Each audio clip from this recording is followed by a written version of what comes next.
Welcome back. I'm here with Joseph Lasso from Lazoschmidl. So welcome to the studio, Joseph. Thank you. Thank you. Thank you for showing us the film you just have. I guess a really good place to start would be if you could tell us a bit more about your inspiration for the season.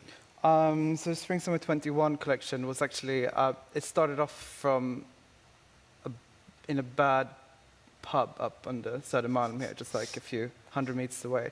And our friend was going to tell Andreas her middle name, but she made it in an English way. So her name was Margareta, but she said Margarita. So they started to create this story. So it's actually a kind of like a B movie, a lesbian love story, like road movie, a little bit Thelma Louise. So that's kind of the inspiration, and then we kind of dressing the extras around there. Oh, right, so this became like kind of her alter ego, effectively, this Margarita. So our friend is our alter ego, so she's the Margarita, oh, right, basically, yeah, which presumably led to some margaritas at the pub as well. Yeah, of great. course, yeah. And so, talk to me about the kind of items that are in the collection. How did you bring across that idea of it being like a B movie? Well, we've done this kind of like movie set before. It's quite a nice way of working and sort of like creating a space. Andreas, who is Schmidl, part of the brand, he always writes this text based, and this time it was a movie script, and from that we kind of create these looks. So let's talk about Andreas, because one of the things that's really interesting about your brand is that you run it with your partner. Your partner is based in Germany, in Frankfurt, but you run quite different parts of the business.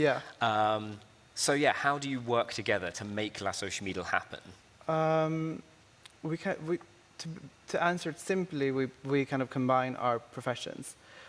Having that said, so Andreas has a background in literature. He works within advertisement, so he kind of works as a creative director, whereas I have a classic fashion design background and do the design part and the running the studio, and then together we design the collection. So it's this kind of natural merging of his words and your design talent and your practical skills. The more collections we made, those kind of merged more into each other. Like when we started, it was quite, he does that and I do that, and now we can kind of like fill each other's blanks as well in the process of working. And you produce a zine as well along with your brand that you sell through your website. Yeah, exactly. And that was the initial idea was to kind of like do a full circle. So we started from text, and usually text comes on paper. So that was kind of like Andreas' way of like closing the circle for his creativity, because so we wanted to like also present it on paper. So also you are a direct consumer brand. You sell through your website as well as selling at other places as well. Which I was going to say must give you a lot of people coming to you requesting one-off pieces. Yeah, it does happen, not as much now as in the beginning, because that was kind of how we got the brand out, was basically to do direct to consumer and offering one-off pieces. And after we started selling wholesale in different retails around the world, it was less and less because they had less time to do it. But we had, the latest was Zara Larsson for this iconic Allsång på Skansen, was a made-to-order piece. We had a few during the pandemic. Actually, this guy in LA wanted like a wrestling singlet in a sequin fabric, and he was like, "I'm prepping my wardrobe for when we're allowed to party again." It sounds like he's ready. It sounds like he's ready for things to be Unfortunately, he lives in the States, where they are still. I think they're still on lockdown. I don't know. I think it's a completely confusing situation where we are. But the good thing is he's ready. So he's ready to party. He's got his singlet. And the Zara Larsson, we can see that on your Instagram account now. If people want to check that out, you can go onto your Instagram to see that. Obviously, one of the things that stands out about your collection as well is the kind of materials you use, the kind of patterns you use. obviously, you use a lot of things for your collection that's currently on your website. You use a lot of very high shine materials for that.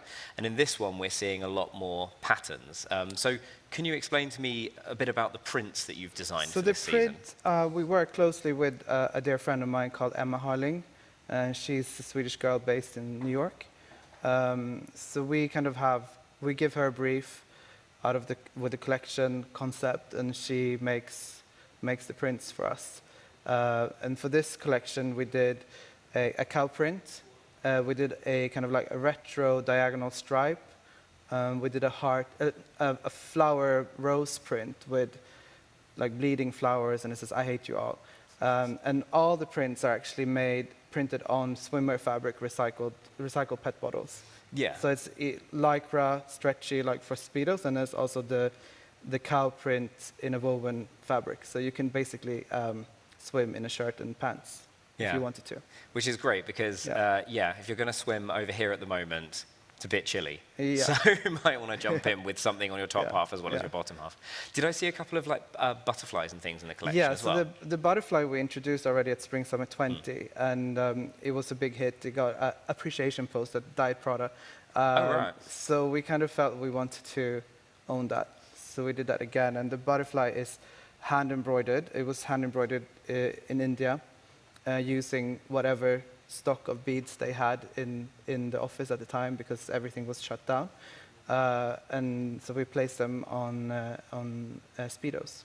So do you think as you move forward with your line, that will become a bit of an Easter egg, a bit of a motif within your collection? We'll see the butterfly in different forms. Yeah, I think butterfly metamorphosing. Yeah, I think a butterfly is a positive symbol, I think. You know, after the situation that we've all gone through across the world, you kind of you hope that something beautiful comes out of a situation that has been so crazy, a bit like a butterfly. So I think that's a pretty great motif to be having on your brand. Yeah. Well, thank you so much for joining us in the studio today and for sharing your film and for talking us through everything. Thank you. I wish you all the best with your brand, and hopefully we'll see you again in 6 months' time. Yeah. Thank you very much. We're already working on it. Thanks.